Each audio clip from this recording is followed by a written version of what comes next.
Welcome to the Craftsman Founder Podcast, hosted by Lucas Carlson. Every week, we talk to founders, entrepreneurs, and those who've made a craft out of creating companies and enterprises. Listen every week to get ideas for starting, promoting, and growing your business. There are no shortcuts, just good old-fashioned hard work and craft.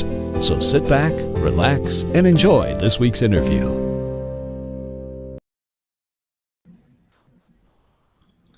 Hello, this is Lucas Carlson from the Craftsman Founder Podcast.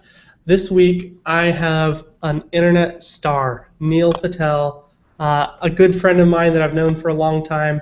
This guy has been an avid, prolific blogger since 2006, just writing all the time, helping people out. He's helped me out many, many times. He's a brilliant guy who's got all these creative online marketing ideas, but not only that, this guy is an entrepreneur, like really successful entrepreneur. So he started many companies. A few years ago, he started ACS. That was an SEO company, but you probably have heard of Crazy Egg and KISSmetrics. Both of those are his companies. They've all generated many millions of dollars a year in revenue. They're all very successful companies. They're tools that are things that everybody should use. I use them all the time. They're just really, really good tools for making sure that you can understand what your users are doing with your site, and we'll get into all that.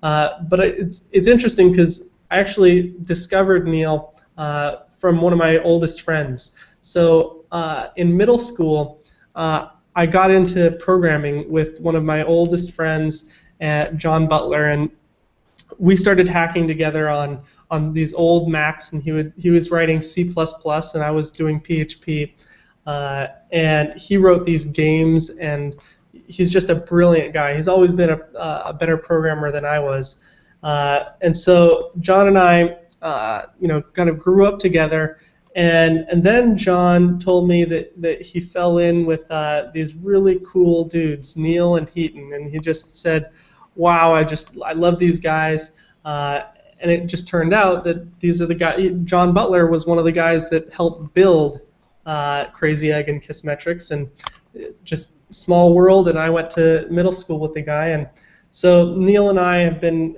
in communication and spending a lot of time together for a lot of years, so he's been one of my advisors, one of my mentors. He's contributed to Entrepreneur Magazine, TechCrunch, Mashable, Business Insider, SEO Moz, GeekWire, and now the Craftsman Founder Podcast. So, Neil, can you tell us a little bit about your background, your story? Where do you come from, and what's your story? Sure. Well, first off, thank you for having me. And just like how you're saying I'm a mentor to you, you have been a great help to us as well. I don't know if you recall, but when we tried to start a hosting company years ago, like 6-7 years ago, you actually helped with the server stuff. Yep. And you taught us a lot about server infrastructure, how to set it up right, what's wrong, etc. And the knowledge that you've given us has been great, and we still use a lot of it today. Great. As for a bit about me, right? You mentioned a lot. Pretty much I'm a serial entrepreneur. I tend to stick with companies that target marketers, and we try to help small and medium-sized business, right? So we'll create software solutions for people in marketing departments that are trying to solve things like conversion rates, usability, figure out how to grow their business, right? That's what we specialize in, and that's what I've been doing over the years. On my spare time, I love helping other people, and the way I try to do it is through blogging. So I'll blog on marketing advice, business advice, some mistakes that I've done throughout my career, and hopefully people can learn from it and grow their business. Yeah, well, they certainly have. Lots of people have. So your two current startups use data to tell stories of how people use your websites. It's a way to discover how people are actually using it. Why is that important? What ends up happening is people create websites and they focus on traffic. You want to make more money? Cool, you need more traffic. But traffic isn't the only thing. Just because you have 1 million visitors a month to your site doesn't mean you're going to be successful. As long as if those visitors don't convert into customers, does it mean you have bad visitors? Sure, that could be the case. But many times, it's the website, it's the flows, it's how you set up your product. All these things could be wrong, and by fixing them, fine-tuning them, you can actually make quite a bit more money. A good example of this is a home. You can have two homes in the same neighborhood next to each other. They can both be 3 bedrooms, 2,000 square feet, but one home could be nicer than the other one, and people could be like, wow, I'm willing to spend more money to buy this home.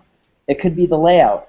It could be how it's set up. One could have a skyline, right? There's all these things that go into account when people decide that I love this home or I don't like it. Same goes with your website. There's a lot that goes into account on why someone wants to use your product, keep coming back, referring friends, versus just saying, hey, the site sucks, I'm going to bounce and go somewhere else. And we try to help figure out what those things are through data and give it to you so that way you can make your website, one that someone really loves. That makes sense. And so Crazy Egg does this by visualizing what your users do, whereas KISSmetrics focuses more on funnel conversion rates. Is that right? That's correct. So Crazy Egg is more usability, figuring out where people click, where they don't click, where you need to adjust elements, place them around your site. KISSmetrics focuses on understanding the customer. So we track people, not just page views, and we try to show you, hey, here's Lucas, here's what he's doing on your site, here's the ideal things that he's doing, here's the things that he's doing that you probably don't want him to do. Here's all the other people like Lucas, you can send out emails to them, message them, try to figure out how to get a hold of you, and then figure out how to adjust things so that way, hey, we created a new version of our site. Here's Lucas's new interactions versus old ones. Cool, now the things that he's doing are the actions you actually want him to take. Got it. And those tools seem very complementary. Are they meant to work together? They're not, but it's actually funny because KISSmetrics came out of Crazy Egg. So at first we were going to call it Crazy Egg 2.0 or just redo Crazy Egg. And what we decided to do is spin it out, raise money because it was a much bigger and cash-intensive project, and went from there. So in one you bootstrapped it, or in both of them, did you both start out bootstrapped and then one raised money and one didn't? That's correct. So Crazy Egg's always been bootstrapped. KISSmetrics was not bootstrapped. KISSmetrics, well, technically it came out of Crazy, so we're using our own money, but really quickly we were able to raise cash for it, and we took $1 million seed round, so it wasn't really that bootstrapped. Got it. So many people make decisions based on gut instincts and opinion. I've done this. I know lots of friends that do this. They maybe they go to a designer and say, help me make this web page. And they kind of use their own opinions, their own feelings about what users are going to like and how is it best going to work, how's the flow going to work, and how are people going to check out. And a lot of the time these are based at best on gut instinct and maybe on one designer's instincts as well. But do you have any examples of how measuring data using some of these tools has led to a surprising result, something that went kind of against your gut instincts? Sure. So we just did an A/B test with KISSmetrics on the homepage, and it provided 36% lift, 36 or 39. It was under 40, above 35%. So on the KISSmetrics homepage, we used to have sign in with Google to get started, right? We use Google authentication and pull in your URL through Google Analytics, etc. So we decided, someone came up, actually Ethan, my co-founder, came with the idea of, hey, let's test a URL on the homepage, because we know it's easier to get people to put in a URL than it is to get them to put in an email address and authenticate, right? But if you think about it, you're asking for a URL, they authenticate, they select the URL from the drop-down in Google, right? Because when you authenticate, you can pick the URL. And it's an extra step, so it's like, yeah, this probably wouldn't work. The URL that we're asking for on the home page is dead. It doesn't matter what you put, it still just takes you to the next step. Nonetheless, it provided an increase in conversions, even though my gut would say, no, you shouldn't do it, but data showed that it was actually higher converting. Wow. And how did you even come up with the idea of trying it that way? So the way we come up with tests are a few things, right? One is through data, like going through analytics, Google Analytics, KISSmetrics, whatever it may be, and trying to figure out where drop-offs, what issues are. Another one is qualitative feedback. So we're surveying people through SurveyMonkey, Qualaroo, etc., and getting feedback from there. The third way is actually by our peers. So my co-founder and I, we know quite a bit of people in the marketing product space. We talk with other entrepreneurs, figure out what's working for them, exchanging ideas, and we know URLs working well for others. For example, Optimizely wrote in their book about how they take URL first and how it increased their conversion rate. And on QuickSprout, my personal blog, on the homepage, I put URL first, and my conversion rate is a bit more than 30%, right? So we're just like, oh, this works extremely well. So we started taking those kind of concepts and be like, hey, let's test them out elsewhere. We also did one on HelloBar.com, another SaaS app that we own. And we found that URL first works extremely well. So we took that concept, did it on KISSmetrics. We knew it worked on other sites of ours. The data showed it. We're like, yeah, let's try it again because that works better than authentication. And the data showed it. One, even though you're adding additional step to a user, and that step is irrelevant, nonetheless, it boosted conversion rates. But I guess if you think about the story about users coming to these sites for the first time, in fact, I was just doing an extra bit of research, and I've been to your blog a bunch, but I had never gone to the homepage. I usually just go to the /blog part and just read whatever you've written that week. And I went to your homepage, and there it was, the URL. And I said, okay, well, let's find out about mine. It was actually a vanity play. I wanted somebody to tell me about how well my own websites were doing. And it was, if you think about that story, the initial thing that doesn't make sense, if you understand the motives of the people coming to these things for the first time, you can start to see the story unfolding. I want somebody to tell me how I'm doing. It's a very primal human thing, and if you say, here, give me your email address, there's no kind of validation, there's no feedback involved. So it's interesting, but it's also interesting. You always need to test these things with data, and that's where things like A/B testing can help. Yeah, the big thing that most people forget with A/B testing is it's not just data. A lot of it is data, but you also have to think about psychology. So relate conversion optimization to dating. That's actually the simplest way to think about it when you're trying to figure out website changes. If I'm not mistaken, you're married and you have a kid or two? Two, yep. And what ends up happening is, think of a website as a first date. If someone just lands on your site and you say, let's get married is, give me your email, password, and credit card, right? Committing at that point, it's really tough. But if you say, hey, good to meet you, just, what's your name, right? Which would be like, what's your URL, right? Yeah. And giving them some feedback, telling them a bit about themselves, them getting to know you. Like, oh, cool. It's almost like what's your job, or what do you do? It's like that level of question. That's right. Wow, that's really a smart way of thinking about that. That's a really interesting story. I've talked to a few other people about this kind of the pre-commitment part of the story process for people coming to their websites, and I think that's the dating analogy. I like that. I'm going to use that. So how do you think that the psychology of your users, how do you think that the way they think helps you create more sales? Yeah, the way it helps you create more sales is by understanding the psychology of your users. You can show more of what they want, and assuming you have a good product or service, they'll typically become happier because you're showing them the messaging, right? It's, for example, with Crazy Egg, I'll give you a real example. We found out that majority of the users who sign up come because they want to see a heat map of their site. And the ones that see the heat map, they're very satisfied. They tend to pay longer. They tend to tell their friends. Now, we've always offered a heat map solution, right? Heat map being hot spots shows where people click, cold spots shows where they don't click. Now, we adjusted the messaging on the site to reflect heat maps. Get your free heat map, show me my heat map, etc. Product stayed the same. But what we found is not only did more people sign up, but when they signed up, they were actually happier.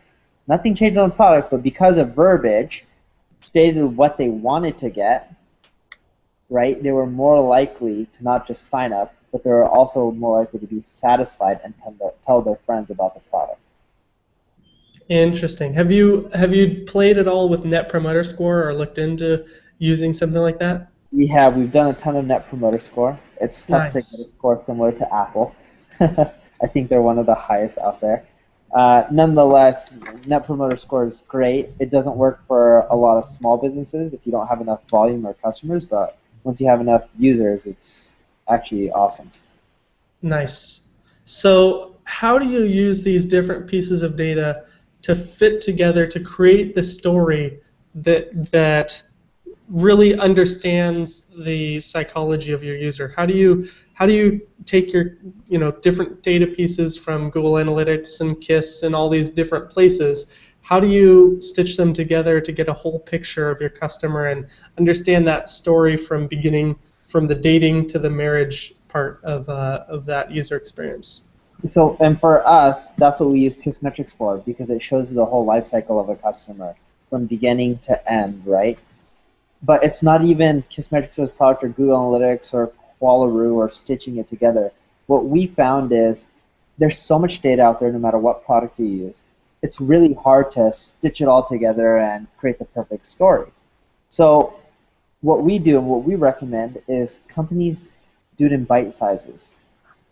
Figure out the messaging that's wrong with your homepage. Figure out how to fix that. Figure out how to fix your onboarding. Figure out how to fix your checkout page. Do piece by piece, and you'll notice your conversion rate's going up. Then once you fine-tune most of your pages, then you can fine-tune the message again one last time to make sure it flows congruently, right, from page to page, step by step. So then that way you're showing the same messaging throughout the site. You're trying to get that perfect psychological understanding of your customers and display it throughout your whole user experience, right? But it's really hard to do that from the get-go and piecing it all together. So you got to do it in bite-sized chunks and not worry about, hey, am I going to do checkout page first or I'm going to do the home page? Just look at your funnel and look at where you have the most drop-off and just focus on that one page and try to fine-tune it. Yeah, because I feel like I've seen a lot of people when they think of A/B testing, they think I'm going to A/B test two completely different things, like just out of the world, like I'll change 50 things on this web page and see which one does better. But I think the concept of slight tweaks, making sure that just testing a few word changes instead of enormous changes is more in the spirit of an A/B test. Is that right? In most cases, yes. And what you'll end up finding out is these small changes will eventually cap out and they won't produce greater increases. That's when So like a local maximum. That's correct. And that's when you have to start doing drastic changes. One of the questions that I know I have and probably a lot of our listeners have is, how do you know, if you might know that your web page isn't performing as well as you want it to, but how do you what do you do to try to fix that? How do you approach the problem of not knowing what needs to change? So the simple thing to end up doing is you survey your readers. Qualaroo is the simplest solution for that, or your visitors, and you ask them questions like, what else would you like to see on this page, right? Or after 10 seconds, why didn't you make a purchase, or any question like that, right?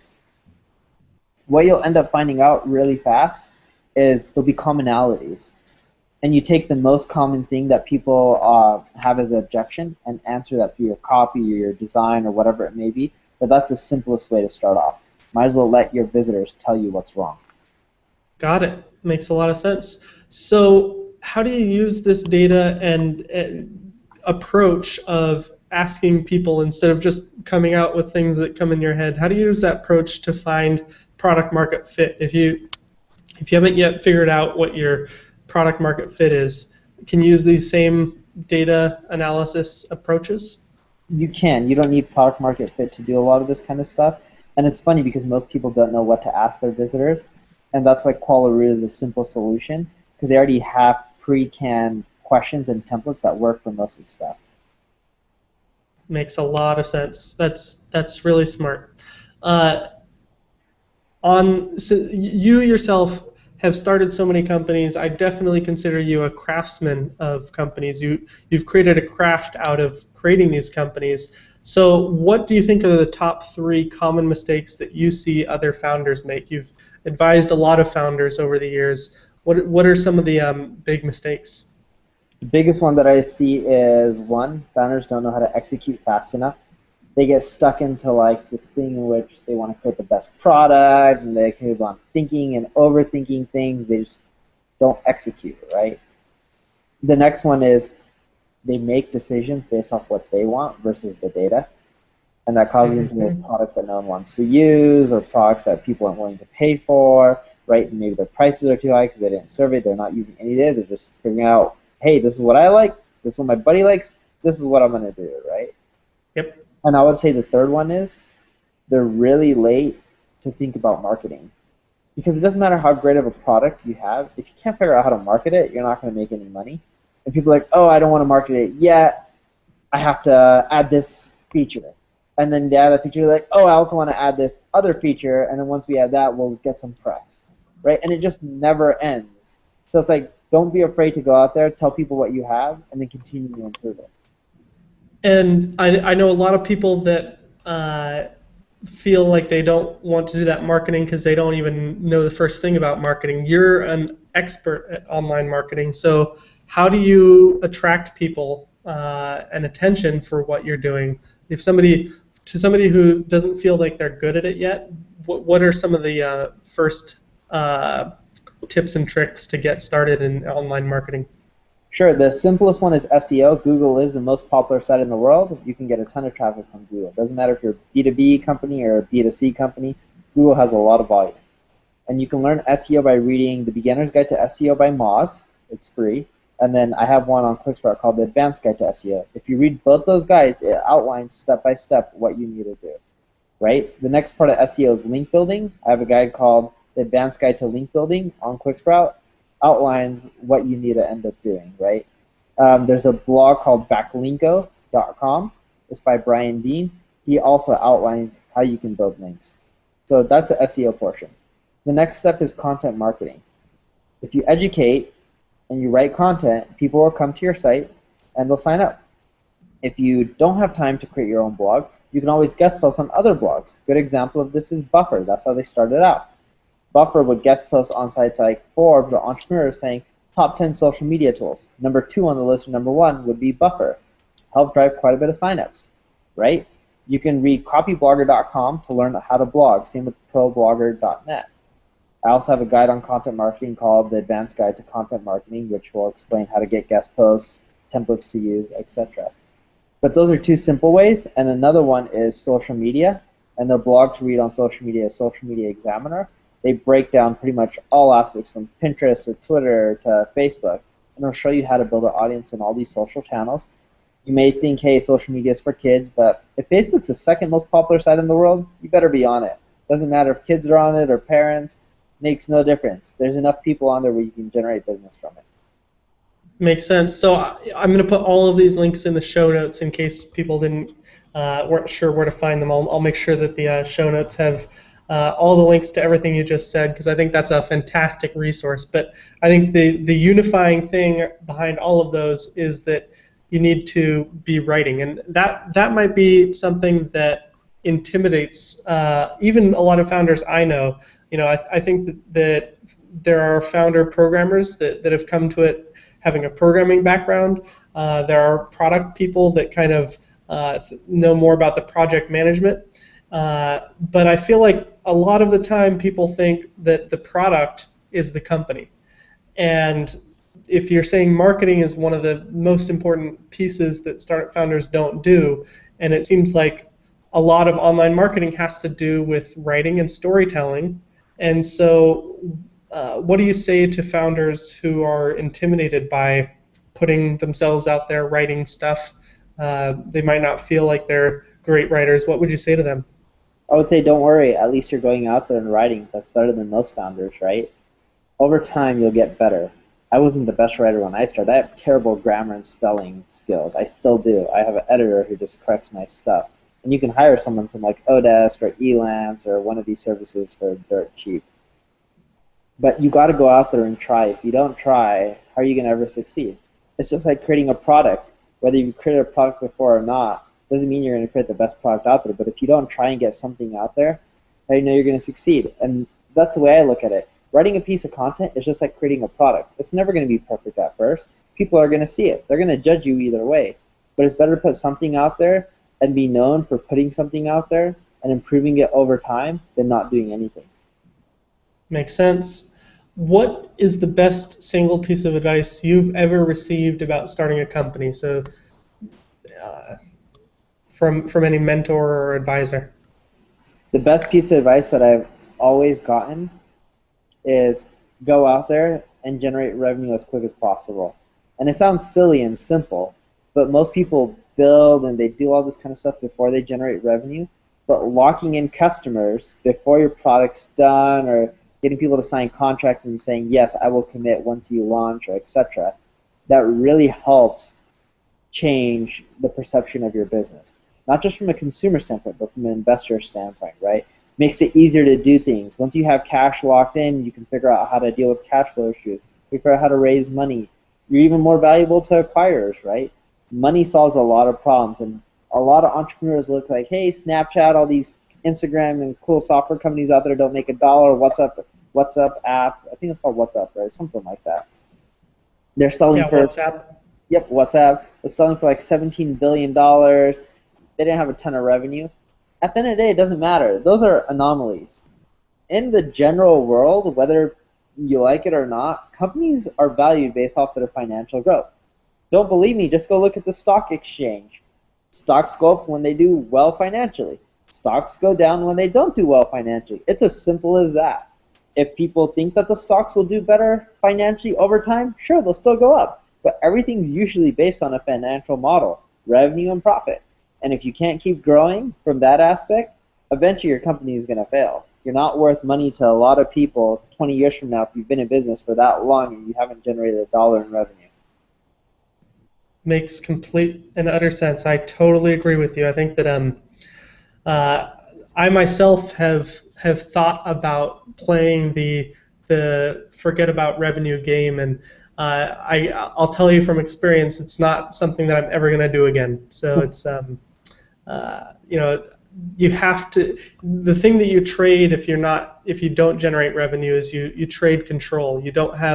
You give up control of your company and your future. You don't have chips to play. If the wind blows a different direction, you can't say I'm going to turn on my motorboat and go against the wind. You have to go with the wind. So it might sound really nice, but it's also dangerous. No, and you got it right. Money solves a lot of problems, and I think that's what a lot of entrepreneurs don't think about. And if you look at it from the startup ecosystem, startups, especially in the Bay Area, there's so many of them because there's a great ecosystem, good talent pool, and there's a lot of investors. These investors are using other people's money, right? They're using California Pension Fund or whatever it may be to invest in other companies. At the end of the day, if they don't provide a return, they're not going to keep getting money, and they themselves won't get a nice fat salary. So Yep. if you don't make money, it's not going to go up the chain, which means that sooner or later things are going to go the way you want and you're going to get cut off. Yep.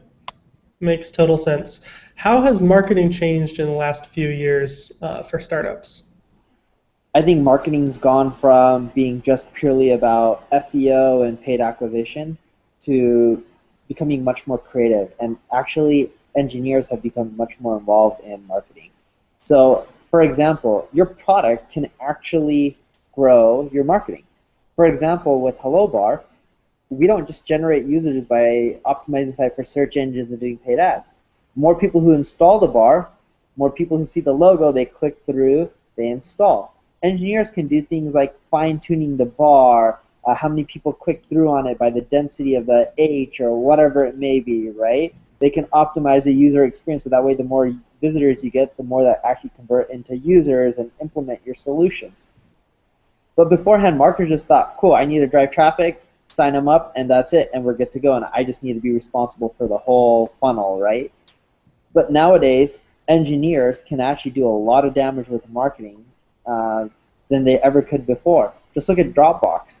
You wouldn't be able to get the things like refer a friend and get more storage space, or tweet to get more storage space without an engineer. Marketers can't do that. We can't sit and code. Engineers are some of the most powerful marketers out there. Yeah, makes a lot of sense. That's a big shift. I've also been seeing a shift towards a better, more holistic approach to understanding the customers through the entire experience, using tools like yourself and the storytelling techniques, getting people, thinking about the whole process from the social network to the whatever you're doing on your blog, and having that match up with the product, and having the story be something that works across all of those things. Is that what you're seeing as well? I am. Yeah. Interesting. So what's next for you? Nothing really. I'm just focusing on the same stuff. So just focusing my time on KISSmetrics. John focuses his time on Crazy Egg, so he keeps kicking butt on that. And trying to keep growing KISSmetrics, and from there we'll figure it out. But I don't want to keep starting more companies. I have too many. Okay. Well, it's been great talking to you. Thank you for your time. Thank you for having me.